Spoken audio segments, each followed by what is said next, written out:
I've heard about the crying room. The crying room. Yep. The crying room at the CBC. They didn't tell us about that. They didn't do a special report on that one. From the National Post, Dhanraj was consistently met with resistance at every point and a toxic work environment in which harassment, bullying, and retaliation went unchecked, the complaint alleges. Former host Travis Dhanraj launches human rights complaint against CBC, accusing it of performative diversity. The CBC doing performative diversity. Well, they're doing performative news. His allegations were as well that they wouldn't let him have the people that he wanted on if they were conservative. So he quit months ago, but the CBC does not want to let Travis Dhanraj go. They keep insisting that he's still working for the CBC, obviously because they feel that this will tie his hands and muzzle him, and there are certain things he won't be able to say for legal reasons, for contractual reasons. That's obvious. He says this. Now, again, this has been going on for months now, but September 13th, he said, "Hey, CBC News, just popping on here to say this as clearly as I can. Stop trying to be a controlling ex." Oh boy, I know you are dismayed, but we've broken up. I have Canada as my witness. You don't get to dictate who I talk to or what I say anymore. And I've got a lot to say. Yeah, so additionally, Kelly said that Dhanraj remains a unionized employee who is on leave. This is what they're insisting, that he's still employed with them and he's on leave. And again, this is to muzzle him. This is to shut him up. And I'm very much looking forward to the lawsuit and finding out what is going on there exactly. This is from July 31st, Northern Perspective. So this is his lawyer here. Current CBC employees are reaching out to you since Travis came forward. In general, what are they telling you? I've heard about the crying room. The crying room. Yep. The crying room at the CBC. They didn't tell us about that. They didn't do a special report on that one. What's the crying room?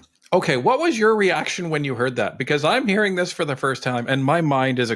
I'm actually not surprised that the CBC has a crying room. Let's see. How about this one? Let's check this one out. Here's his lawyer again. We'll just watch the beginning here.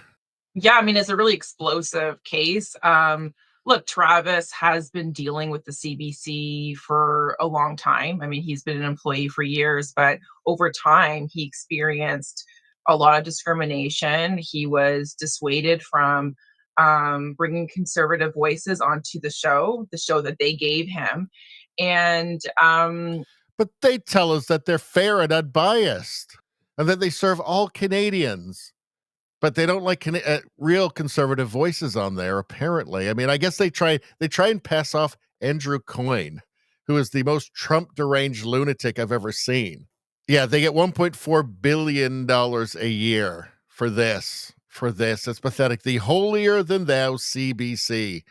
Yeah. And by the way, he's not the first. There have been others. Hold on.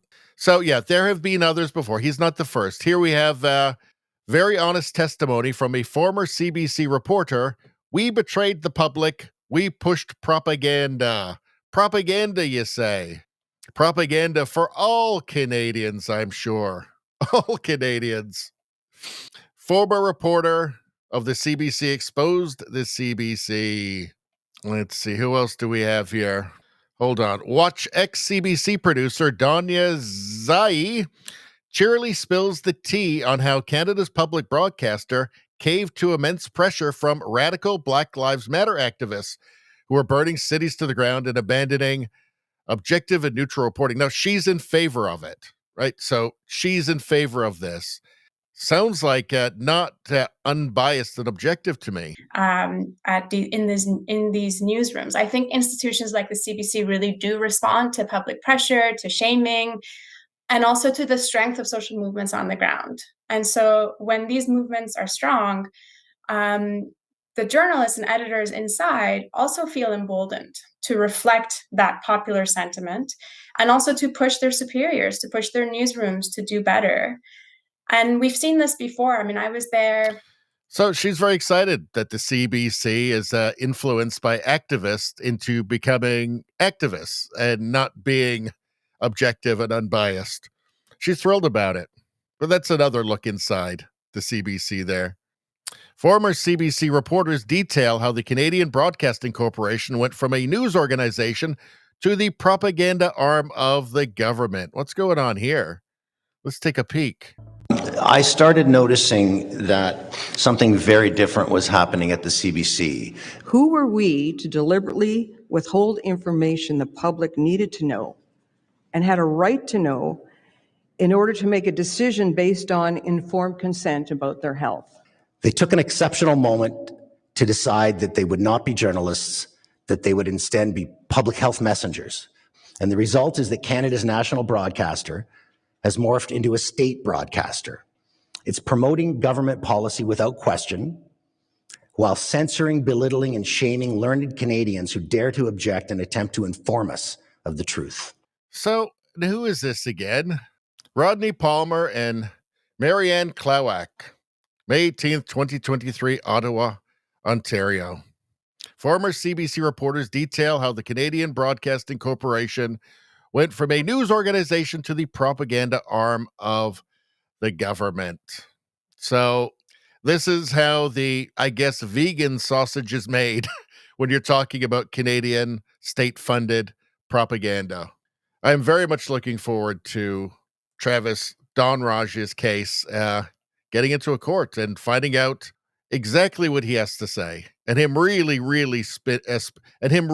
spilling the beans, not just about the crying room or about the bias against having conservative guests, or I guess guests who are actual conservatives and not just being passed off as that, which is pretty much everybody they have on. So I am very much looking forward to seeing how this develops.